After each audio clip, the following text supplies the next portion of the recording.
Well, a very good morning on the 26th, it's the 26th day of June, 23. It's almost 8 o'clock. I've been up since 6 o'clock, but I've been busy, but what I'm about to show is the secondary process on my Elderflower Cordial. This has been, lid on overnight. I already have my water ready for sterilising with bottles, and these are filled with, half filled with boiling water. As I've said before, you need to make sure that the bottles are hot before they go immersed into the other boiling water, otherwise they'll crack. So that's the purpose of doing that. So I think 3 bottles will be sufficient. If not, I'll just put the rest in a jug. What I like to do is, I prefer anyway, it's sieve with colander on top. Get it right, Annie. Sieve and colander. Okay. And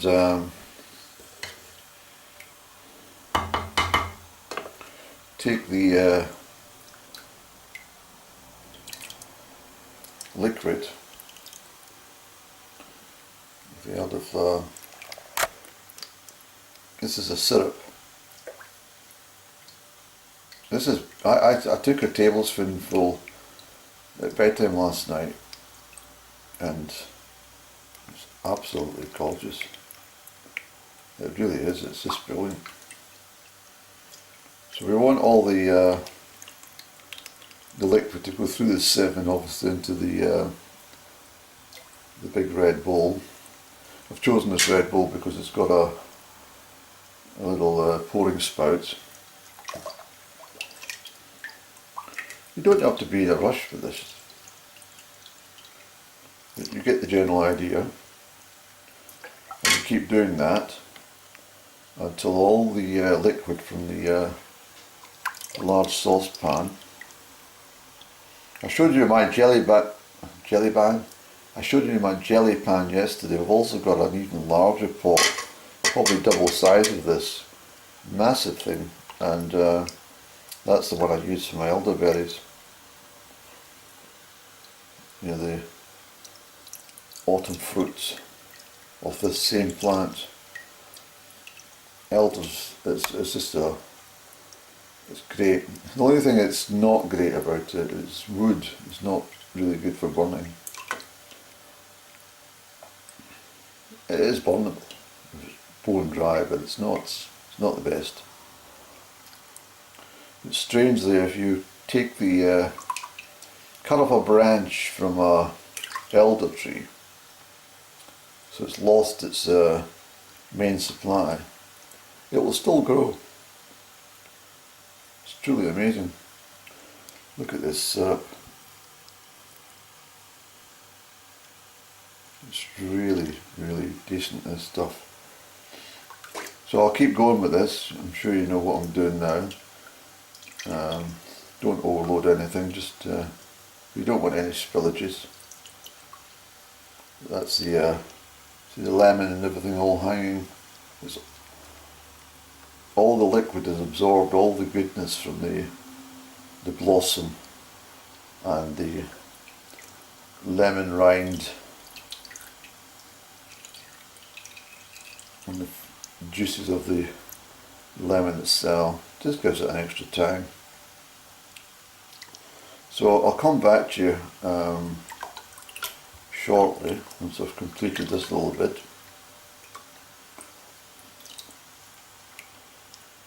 Because you have to let all of that go through, you don't want any waste.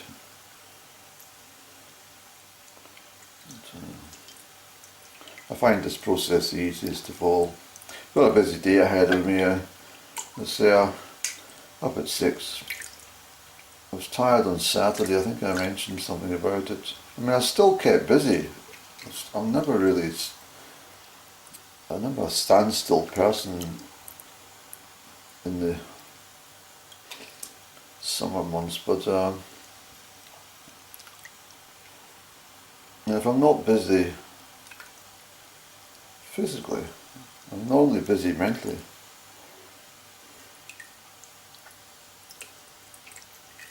I've done well to gather all my wood during the dry, extreme dry spell that we had. I was very pleased. I've got a couple of tons there, so that's added to the wood already purchased. So I've got a good supply for this winter. Hopefully that will take me through to the spring. I think it will. Just depends on the severity of the winter, of course. We'll just keep going with this just now, Andy, and let that just soak through itself. Keep an eye on the levels in here as well. You don't want to be, coming over the top or anything. You want a completely clear liquid, as clear as possible at least. Take a little lemon, there's seeds in these particular lemons. I actually find that the lemons with the seeds in them are actually of better quality. Not always, but the fruit become very expensive nowadays. That's why I take myself into the countryside. Most of the plants and stuff that I take, I've got higher levels of vitamin C and vitamin K, potassium and vitamin A and D and everything than most of the fruits that you'll purchase in any greengrocer or supermarket. In fact, I can guarantee that, because there's hardly any storage on the product. Cooking will obviously destroy some of it, but as I said before, a lot of the berries and stuff, you can't eat them in the raw state. You've got to be very careful what you're doing in the countryside. I have to tell you that. It's some of the plants mimic each other. So a plant that hemlocks are a very dangerous plant.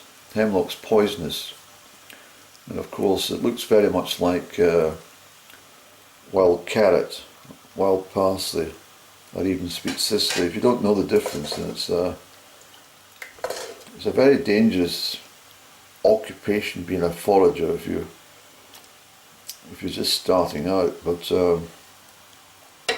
it's all about experience. I've had a couple of tummy ones, and that's generally down to the fact that I think I've mentioned before, wild garlic has a neighbour which copies the look of the plant, but it's not ransom, it's not wild garlic, and therefore eating it can give you problems. So I'm getting quite full in this container. Let me just break schedule for a second. Can you see? See how clear the liquid is? Very, very clear. I think I've got one speck. So what I'll do is I'll transfer this lot into the big jug, and then we'll continue. Okay. So what I suggest you do is you use your ladle. Rather than try and pour this all at once into a jug, you probably get most going down the sides or even onto the counter, and you don't want to lose this valuable liquid. But you can see it's syrupy content, how golden and lovely it is.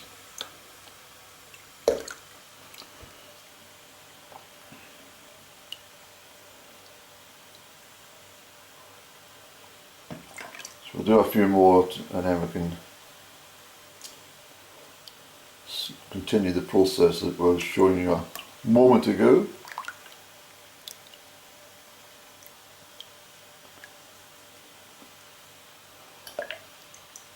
It's absolutely beautiful. It really is. Clear as day.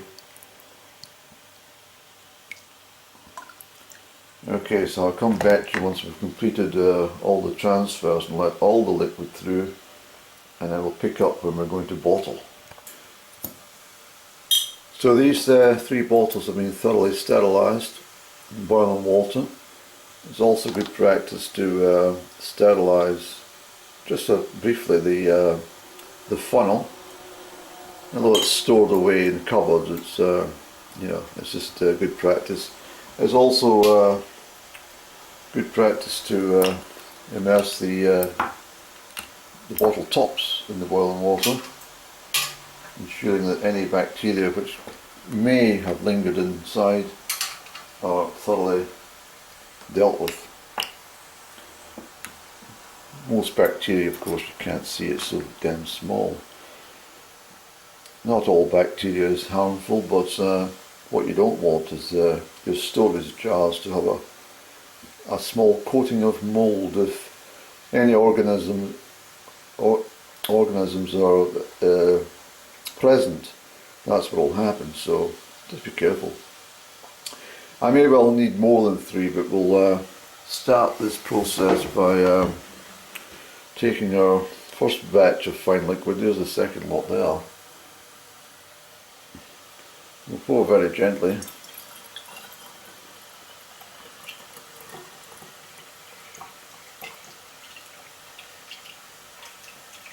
This is Elderflower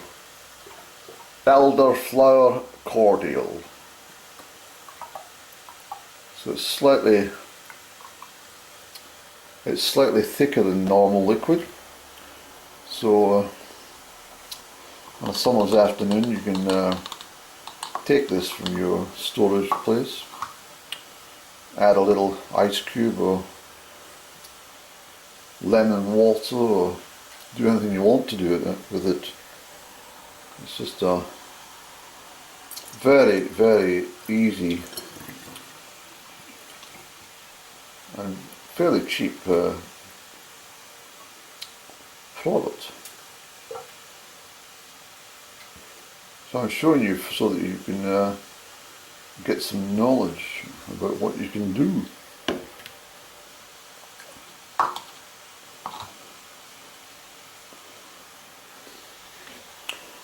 I'm just looking, I think I might need a couple more bottles, we'll see. In fact, what we'll do, Annie, we'll be alright, and we'll just keep the remainder in the jug and use it up over the next couple of days. Let me go back to what I was suggesting earlier, is by transferring the liquid with a ladle into the jug. I need to give my ladle a rinse because I don't want any debris in there. There's nothing at all. This is perfectly clear liquid. And get these tops on. Get them tops on.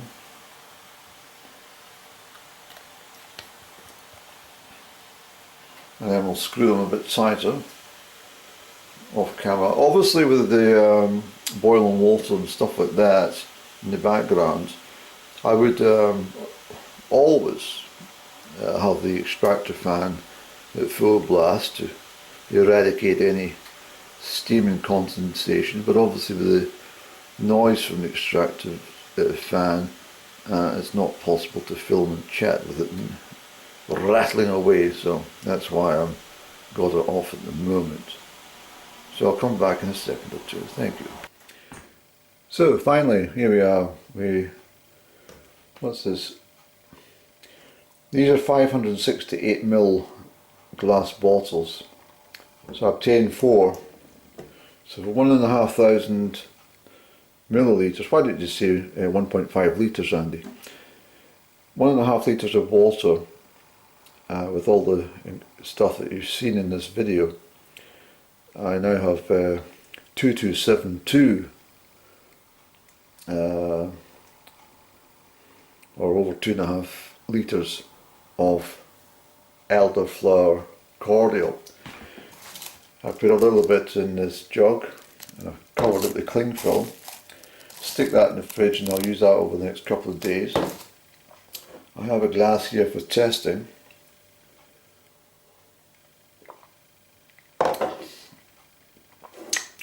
It needs dilution. So that's what I'm saying, you can use this and put a little spot of ice cold water in, or anything you want actually. In fact, I'm just thinking if you'd nice slice of almond cake, some vanilla ice cream, raspberries, and you poured a little of this stuff over the top. So delicious. So if I dilute this,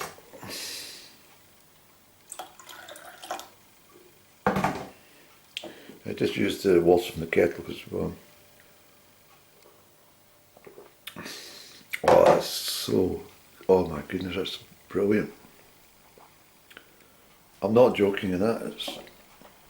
In fact, Andy, I think you've made that perfectly. You've made that absolutely perfect. No one can fault you for that one. It's really, really good stuff. I probably better, apart from the washing up here, I mean, it's less than an hour's business to do all this. I obviously, with number 4 bottle, went through the same process for sterilisation as I always do. I was worried yesterday that I couldn't locate my bottles, but I remembered where they were late on. I don't want to mutter on too much. But as I was saying yesterday, I think it was, that if you take any vegetation that's not natural vegetation, like berries or leaves, take a few sprigs of hawthorn, for example, boil that in a pot and strain it into a bucket, and get your mop and then do your kitchen or bathroom floor. You'll see a difference without any chemicals. Absolutely spotless, with a real sheen. But anyway, I'm going to enjoy this. I'm going to sit and do something. This will keep for several months if I want it.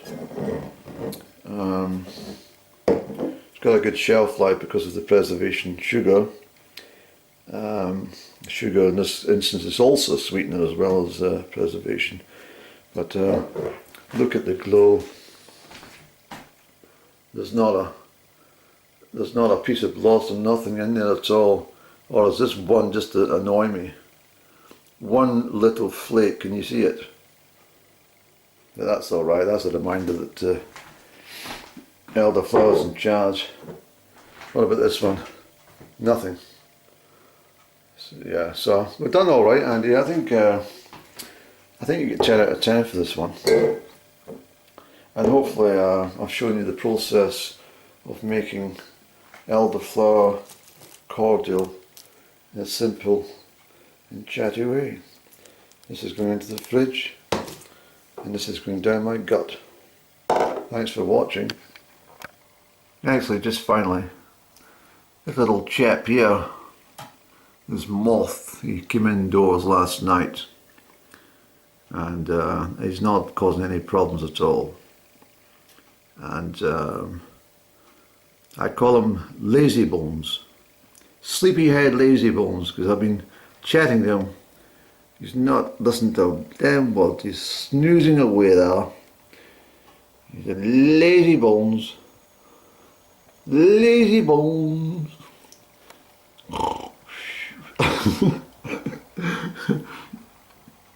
Anyway, I'll wait to get on with my day now. It's just gone, well, it's almost 9 o'clock. Bye bye, boo boo.